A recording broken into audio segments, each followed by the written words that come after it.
बीमारियों के इलाज में होने वाले खर्च का बड़ा हिस्सा दवाइयों का होता है। हमारी टीम की एक सदस्य ने आमतौर पर काम आने वाली कुछ दवाइयों का एक प्रिस्क्रिप्शन डॉक्टर से लिया। फिर उन्होंने ये दवाइयाँ बाजार में एक केमिस्ट की दुकान से खरीदी। कितना? 2151। और यही दवाइयाँ उन्होंने जेनेरिक मेडिसिन्स की दुकान से भी ली। कितना हुआ इसका? 354। दवाइयों की कीमत में जमीन आसमान का फर्क दिखाई दिया। राजस्थान में कम कीमत में मिलने वाली इन जेनेरिक दवाइयों की शुरुआत की चित्तौड़ के पूर्व कलेक्टर डॉक्टर समित शर्मा ने।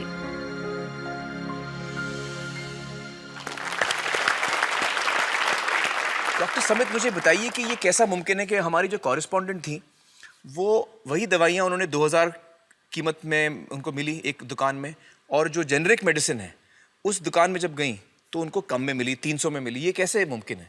ठीक इसी समय प्रतिक्षण प्रतिपल एक ट्रेजेडी हमारे चारों ओर घट रही है। अर्थक्वेक की या कोई सुनामी की बात करें, उसमें जितने लोगों की जानें एक दिन में जाती हैं, उससे ज़्यादा जानें प्रतिदिन इस ट्रेजेडी की वजह से जाती है। जी, वो क्या ट्रेजेडी है? वो ट्रेजेडी ये है साहब कि जो दवाइयों की जो वास्तविक कीमत है वो तो बहुत ही कम है, पर जो दवाइयाँ हम जब बाजार से खरीद के लाते हैं तो हमें वो 5 गुना, 10 गुना, 20 गुना, कई बार तो 50 गुना से भी ज़्यादा दामों पे हम उसको खरीदते हैं। जैसे हम भारत में अगर देखें कि 40 करोड़ से ज़्यादा लोग ऐसे हैं जो अपने लिए 2 वक्त की रोटी नहीं जुटा पाते, तो क्या वो उस दवा को खरीद सकते हैं? बहुत सारे लोगों को इस वजह से दवाई नहीं मिल रही। यस, WHO कहता है कि स्वतंत्रता के 65 वर्ष पश्चात आज भी 65% of the Indian population lacks regular access to essential medicine. जो मेन दवाई हैं, जो आवश्यक दवाइयां हैं, वो उन तक नहीं पहुंच पाती रकम की वजह से। मुझे बताइए कि ये जो जेनेरिक मेडिसिन जो हम कहते हैं, अभी ये अंग्रेजी का शब्द है, इसको हिंदी में कैसे समझाएं? मैं आपको बहुत सरल भाषा में बताता हूँ। हाँ। तो ये जेनेरिक नाम जो दवा का जो मूल सॉल्ट है, जो इसके अंदर जो दवा है उसका नाम है, केमिकल नाम, उसका केमिकल नाम है। अब जैसे और उदाहरण अगर सरल करके बताएं इसको, तो जैसे ये लड़की दुबली पतली सी नजर आती है, तो मैं अगर डॉक्टर हूँ हाँ। तो मैं इसको ये कहूँ 1 गिलास दूध सुबह 1 गिलास शाम को पिया कर। पर चिकित्सा के व्यवसाय में दुर्भाग्य से हमारे देश में ऐसा नहीं हो रहा।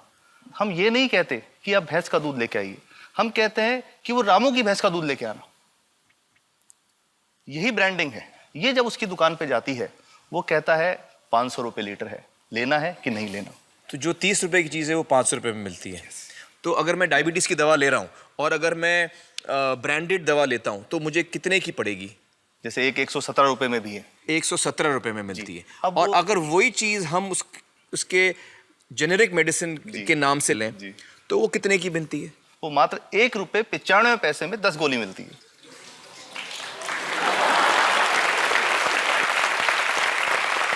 और दोनों गोलियों में कोई फर्क नहीं है किसी किस्म का? 100% समान, क्योंकि इसकी उत्पादन लागत ही इतनी है। उसका manufacturing, packaging, transport, retail margin, जो उसके मार्जिन जो हैं, जो हमारे ज्यादा वो सब मिला करके उतने की ही पड़ती है। कुछ कैंसर के मैं आपको उदाहरण दूंगा, उसमें एक ही दवा जो ब्लड कैंसर के काम में आती है जी, बाजार में 1.25 लाख रुपए का एक पैकेट मिलता है। 1.25 लाख का एक पैकेट जो 1 महीने चलता है। और जेनरिक में वही दवा जेनरिक में अलग अलग कंपनीज जो बनाती हैं, एक 10,200 में बेचती है, एक 8,800 में बेचती है और एक 6,500 में बेचती है। मतलब ये आपका ये कहना है कि आपके ये प्रयास से इतने कम में राजस्थान में पब्लिक को, आवाम को ये दवाएं पहुंचा रहे हैं आप इस वक्त? जी, क्या बात है। मेरा ये सवाल है कि डॉक्टर्स जो हैं वो हमारे पर्ची पर जी जेनेरिक नाम क्यों नहीं लिख के देते?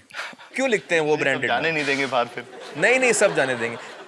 जब एक नया मेडिकल प्रैक्टिशनर जब प्रैक्टिस शुरू करता है तो उसके पास जो कंपनी के जो मेडिकल रिप्रेजेंटेटिव्स होते हैं, सेल्स बढ़ाने का उनका काम होता है, मार्केटिंग प्रिंसिपल के हिसाब से सेल्स एजेंट होते हैं बेसिकली। फिर वो कहते हैं साहब आप हमारी जो दवा है यही लिखना, ये बहुत बेहतर दवा है, इससे मरीज ठीक होगा। और उनको डॉक्टर्स को लिखने के लिए उनको प्रेशराइज किया जाता है, उनको टेम्प्ट किया जाता है। तो ये इसमें बहुत बड़ा कारण है जो दवा की कीमत को उसकी वास्तविक कीमत से 5, 10 गुना, 20 गुना तक बढ़ा देता है। एक बहुत बड़ा कारण है, क्योंकि हमारे पास जब हम टेंडर करते हैं तो बहुत सारे कंपनी वाले आते हैं, जो भारत की जो सबसे बेहतर कंपनियां, जिसके भी नाम वो रेपुटेड कंपनियां जिनके नाम आप ले सकते हैं, वो सभी हमें वो उसको जो 70 रुपए की है उसको 2 रुपए में, 5 रुपए में दे रही है। 30 रुपए की दवा 2 रुपए में दे रही है। इतना ज्यादा फर्क तो कंपनी तो दे सकती है और देना चाहती है, और हमें देती भी है इतनी कम दामों में, हमें दे रही है ना, ये संभव तो है। अच्छा, मैं आपको बताऊंगा कि भारत से हम लगभग 45,000 करोड़ रुपए की जेनरिक दवाइयां प्रतिवर्ष विदेशों को निर्यात करते हैं। आप भेजते हैं दुनिया भर में जेनरिक, ये जो सस्ती दवाएं हैं आप विश्व भर में भेजते हैं, और हमारे लोगों को नहीं मिल रही। हमारे देश में महंगी है, हमारे देश में महंगी है, और अगर ऐसा है तो हमें कोई ईस्ट इंडिया कंपनी की जरूरत नहीं, हम वापस उसी दिशा में जा रहे हैं। आपने जब ये शुरू किया तो आपको कोई रेजिस्टेंस फेस करना पड़ा राजस्थान में? देखिए, जो प्रयास हम कर रहे हैं ये बेसिकली धारा के विपरीत बहने का एक प्रयास है जी। काफ़ी थ्रेट्स भी हैं, क्योंकि इसमें माफियाज भी हैं, ड्रग माफियाज जो ऑपरेट करते हैं, और हम हमेशा ये बात कहते हैं कि हम 100 साल से भी पुरानी शोषण की व्यवस्था को बदलना चाहते हैं, पर हमने हमेशा डॉक्टर्स को दोषी नहीं माना। जी। सारे डॉक्टर्स बुरे नहीं है, 50-60% तो जेन्युइनली वो चाहेंगे कि गरीबों को कम कीमत पे दवा मिल जाए, वो चाहेंगे। और आज भी ऐसे डॉक्टर्स हैं जो अपने घर से सैंपल्स ला करके अपने जेब से पैसे निकाल के मरीज का इलाज कराते हैं, ऐसे डॉक्टर्स आज भी हैं। बिल्कुल सही। तो मैं इनको एक उदाहरण भी बताता हूँ कि कैसे हमारे जो काम वाली थी उसका बच्चा था छोटा, इंसिडेंटली हम कोई समय छुट्टी मनाने कोई बाहर गए, जब हम लौट के आए 10-12 दिन बाद, तो वो लक्ष्मी के साथ उसका छोटा जो बेटा था राजू, वो भी उसके साथ आता था जब, और मेरे बच्चों के साथ खेलता था, मेरे बेटे के साथ खेलता था। तो वो लक्ष्मी अकेली ही आई, राजू नहीं आया। तो हमने पूछा कि क्या हुआ, तो उसने जो बात बताई कि साहब वो उसको, आप गए थे, उल्टी दस्त हो गया था।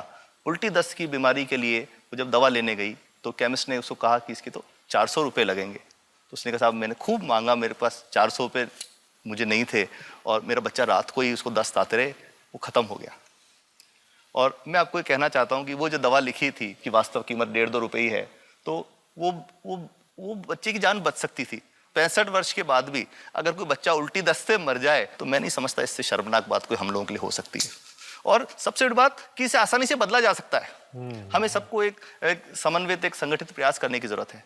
ये तो कुछ भी नहीं है, कोई नई फैक्ट्री खोलनी नहीं, कोई नई दवा नहीं बनानी, ये सब जो गलत चल रहा है इसको रोकना ही तो है। तो दोस्तों, डॉक्टर समित की बातों से हमें यह पता चला है कि दवाइयों का जो कॉस्ट होता है, जो उनको बनाने का खर्च होता है, वो बहुत ही कम होता है, और हमें इन कम दामों में ये दवाइयाँ मिल सकती हैं अगर हमारी राज्य सरकार जेनेरिक मेडिसिन की दुकानें खोले, जैसे राजस्थान सरकार ने किया है, और जिसके लिए हम उन्हें सलाम करते हैं। एक बात और, अगर आप एक एनजीओ हैं और आप जेनेरिक मेडिसिन की दुकान खोलना चाहते हैं तो department of chemicals and fertilisers आपको 50,000 रुपए की ग्रांट भी देता है। डॉक्टर समित, आपने बहुत ही बेहतरीन काम किया है और इस बहुत ही अहम मुद्दे पर रोशनी डालकर हमारी आंखें खोल दी हैं, और हमारी दुआ यह है कि जो काम आपने राजस्थान में शुरू किया है वो हर राज्य में फैले, देश के कोने कोने में फैले। बहुत बहुत शुक्रिया हमारे साथ बातचीत करने का doctor Samit, thank you so much.